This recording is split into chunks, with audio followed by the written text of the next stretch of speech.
Il grande regno di Davide, alla morte di Salomone, andò in crisi. Subì uno scisma profondo, perché Salomone, per garantire l'unità della nazione, aveva dovuto imporre le tasse, obbligare al servizio militare e costringere molte persone a lavori gratuiti per costruire Gerusalemme e il Tempio.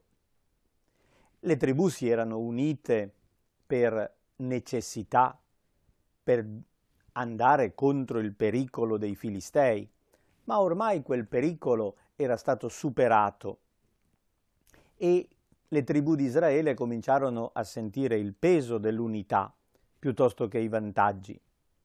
E quindi, morto Salomone, le tribù del nord rifiutarono di dipendere da Gerusalemme e dalla casa di Davide. Si separarono e diedero vita ad un regno autonomo, con capitale prima Tirza e poi Samaria. Ma non fu semplicemente una separazione politica, avvenne anche uno scisma religioso, perché il condottiero che organizzò la rivolta contro la casa di Davide, si chiamava Geroboamo, non solo lavorò per una autonomia politica e amministrativa, ma per paura che il popolo andasse a Gerusalemme visitando il Tempio sul monte di Sion, fece costruire due santuari alternativi, uno a Betel e l'altro nell'estremo nord a Dan.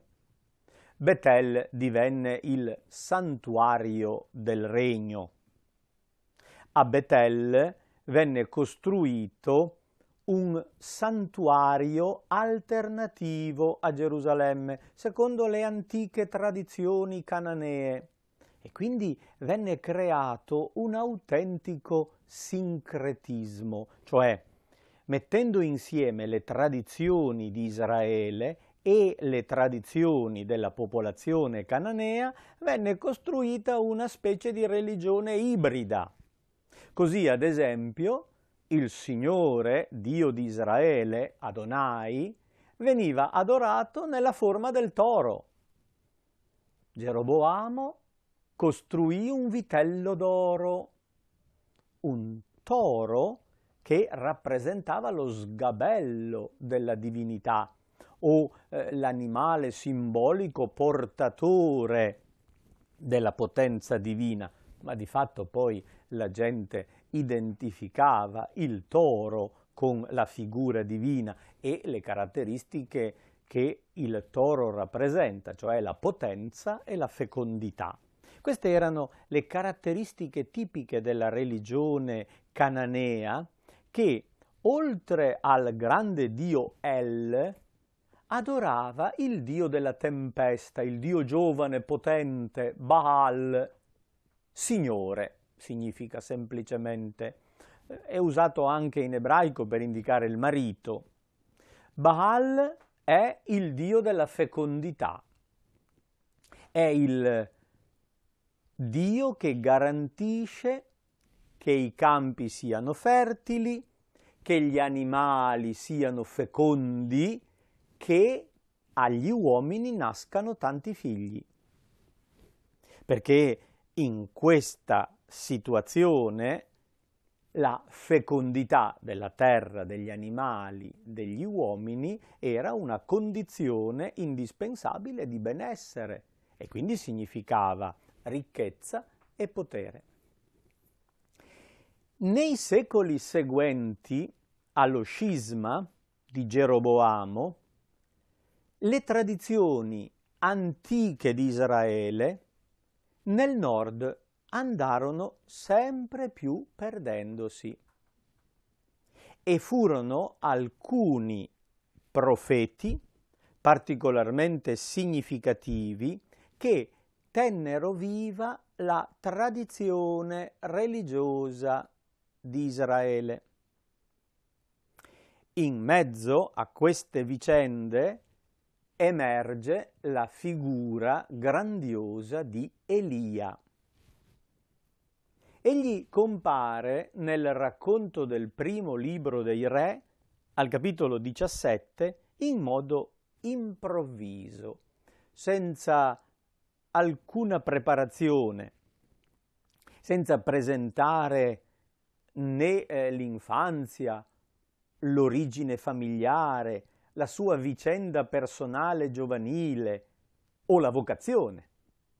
Improvvisamente il narratore inizia il capitolo 17 dicendo: Elia, il Tisbita, uno di quelli che si erano stabiliti in Galaad, disse ad Acab: per la vita del Signore, Dio di Israele, alla cui presenza io sto, in questi anni non ci sarà né rugiada né pioggia, se non quando lo ordinerò io.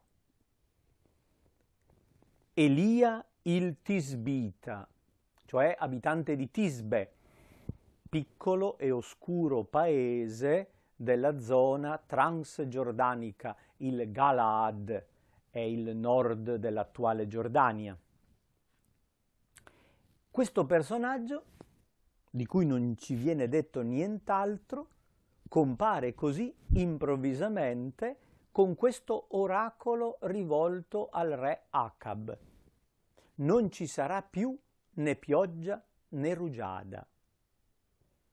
Elia chiude i cieli, interviene a nome di Dio e si presenta come colui che sta alla presenza del Signore Dio di Israele.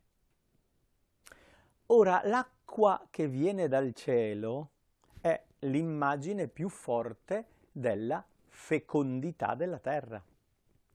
Baal, dio delle tempeste, è colui che garantisce che le nuvole facciano scendere acqua sulla terra e l'acqua feconda la terra e permette alle messi di crescere. Proprio per significare in modo vistoso che non è Baal a garantire la fecondità della terra, ma il Signore Dio di Israele, Elia si presenta come colui che ha il potere di chiudere il cielo. E dice ad Acab, uno dei successori di Geroboamo, vissuto oltre 100 anni dopo: non servirà il tuo culto al toro di Betel, non servirà la tua venerazione per Baal, se io non comanderò al cielo di far piovere. Elia si presenta come colui che ha da parte di Dio il potere di aprire e di chiudere i cieli. Acab aveva sposato una principessa fenicia, una figlia del re di Tiro, si chiamava Jezabele, e questa donna era fortemente legata alle tradizioni cananee e al culto di Baal. Fu lei a portare una grande devozione per queste divinità cananee. Alla sua corte ben 450 erano i profeti ufficiali di Baal. Praticamente la corte di Israele a Samaria era dominata dalla religione baalica. Elia si presenta come l'unico campione di Adonai, il Signore Dio di Israele. E per rendere significativa la sua posizione, minaccia la carestia, perché se non piove, la terra non produrrà più. la tanto temuta sterilità arriverà come castigo. Dopo aver annunciato questo oracolo minaccioso, Elia si ritira e si nasconde lungo un wadi, un torrentello che scorre incassato in mezzo alle rocce. Beve l'acqua del torrente e i corvi, animali in genere negativi, proprio perché legati ai cadaveri, lo aiutano a vivere, gli portano pane e carne alla sera. Ma ad un certo punto, proprio perché il cielo è chiuso e non piove più, il torrente si asciuga, manca l'acqua. Elia si ritira a nord. La siccità imperversa. La carestia devasta tutta la regione. Elia arriva nella zona dell'attuale Libano, in un paesino vicino a Sidone, Sarepta, e lì incontra alla porta della città una donna. Viene a sapere che è vedova, ha un figlio ancora giovane e sono poverissimi. Sta raccogliendo un po' di legna, qualche stecco che trova lungo il sentiero, per cuocere l'ultimo pugno di farina che le rimane. Dopodiché non ha più soldi e non ha più mezzi per sopravvivere. Si aspetta una fine tragica. Teme di morire di fame. Elia le chiede di condividere quell'ultimo pane. Fai come hai detto, ma porta un pezzo di pane anche a me. E quella donna povera si mostra generosa e condivide quell'ultimo pane con lo straniero. Il profeta le concede così di vivere. Nella Madia la farina continuerà a esserci e l'orcio dell'olio non si svuota, continua a essere pieno. La generosità di chi ha accolto con grande fatica e rischio personale lo straniero diventa una occasione di vita, di fecondità. Non Baal garantisce magicamente il benessere, ma quella generosità profonda che è capace di condivisione e di sacrificio. È una donna straniera, è una donna di Fenicia, a Sarepta di Sidone.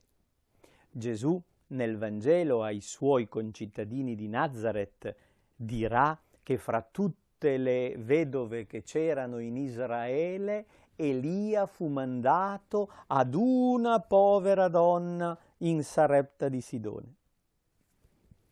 Questi episodi, che riguardano il profeta Elia, sono raccontati con una intenzione edificante. Questi narratori vogliono presentare episodi miracolosi ma significativi per educare ad una vita buona. Passano gli anni, più di 3 anni, senza che una goccia di pioggia o di rugiada scenda sulla terra. La situazione diventa veramente tragica.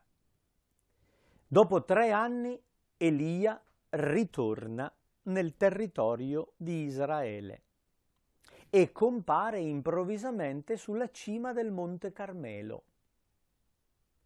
È una collina in un promontorio sul Mediterraneo, una zona molto bella con una vegetazione lussureggiante. Carmelo significa giardino, qualcuno la intende anche come vigna di Dio. E lì, sul Monte Carmelo, Elia sfida i profeti di Baal. Organizza una specie di ordalia, una prova divina. 450 sono i servitori di Baal, uno solo il servitore di Yahweh. Egli provoca l'altro gruppo e propone questa sfida. Leggiamo il testo al capitolo 18 del primo libro dei Re. Fino a quando salterete da una parte all'altra, dice il profeta al popolo. Se Yahweh è Dio, seguitelo. Se invece lo è Baal, seguite lui. Noi diremmo: non tenete più il piede in due scarpe. Decidetevi. Invece la popolazione aveva adottato un sistema sincretistico, cioè di fusione, senza scegliere, ma confondendo, prendendo tutto quel che faceva comodo, senza una coerente decisione, né da una parte né dall'altra. Il popolo non gli rispose nulla. Elia disse ancora al popolo: io sono rimasto solo come profeta del Signore. Quando troviamo la parola Signore, nell'originale ebraico c'è sempre il tetragramma sacro, cioè le 4 lettere che compongono il nome proprio di Dio, Yahweh, che per rispetto alla tradizione ebraica preferiamo non pronunciare e sostituire, come fanno loro, con il termine Adonai, che significa appunto Signore. Ma è un nome proprio, quindi Signore è il Dio di Israele, mentre Baal è una delle varie divinità del mondo cananeo. Io, dice Elia, sono rimasto solo come profeta del Signore, mentre i profeti di Baal sono 450. Ci vengano dati 2 giovenchi. Essi se ne scelgano uno, lo squartino e lo pongano sulla legna, senza appiccarvi il fuoco. Io preparerò l'altro giovenco e lo porrò sulla legna, senza appiccarvi il fuoco. Invocherete il nome del vostro Dio e io invocherò il nome del Signore. Il Dio che risponderà col fuoco è Dio. Tutto il popolo rispose: la proposta è buona. È una verifica. Elia disse dunque ai profeti di Baal: sceglietevi il giovenco e fate voi per primi, perché voi siete più numerosi. Invocate il nome del vostro Dio, ma senza appiccare il fuoco. Quelli presero il giovenco che spettava loro, lo prepararono e invocarono il nome di Baal dal mattino fino a mezzogiorno, gridando: Baal, rispondici! Ma non vi fu voce né chi rispondesse.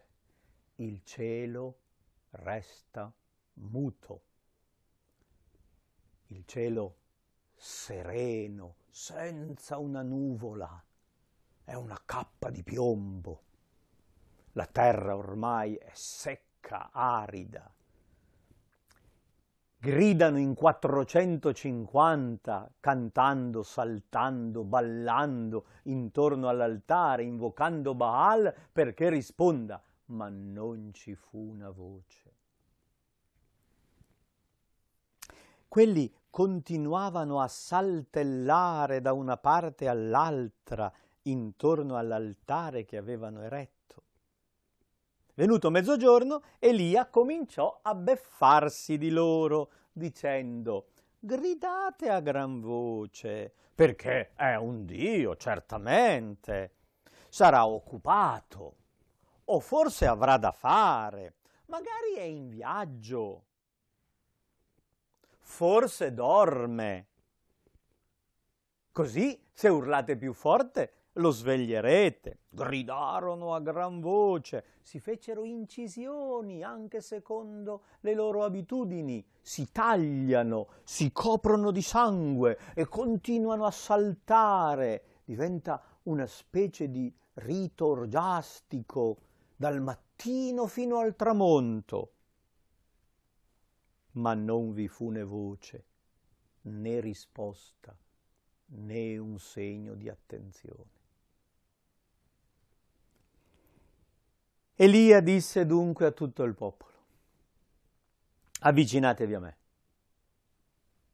Tutto il popolo si avvicinò e lui riparò l'altare del Signore, un altare antico che era stato demolito. Prese 12 pietre che non erano mai state toccate dal ferro, le ammucchiò semplicemente, ne scelse 12 secondo il numero delle tribù di Israele, secondo l'antico modello di Mosè.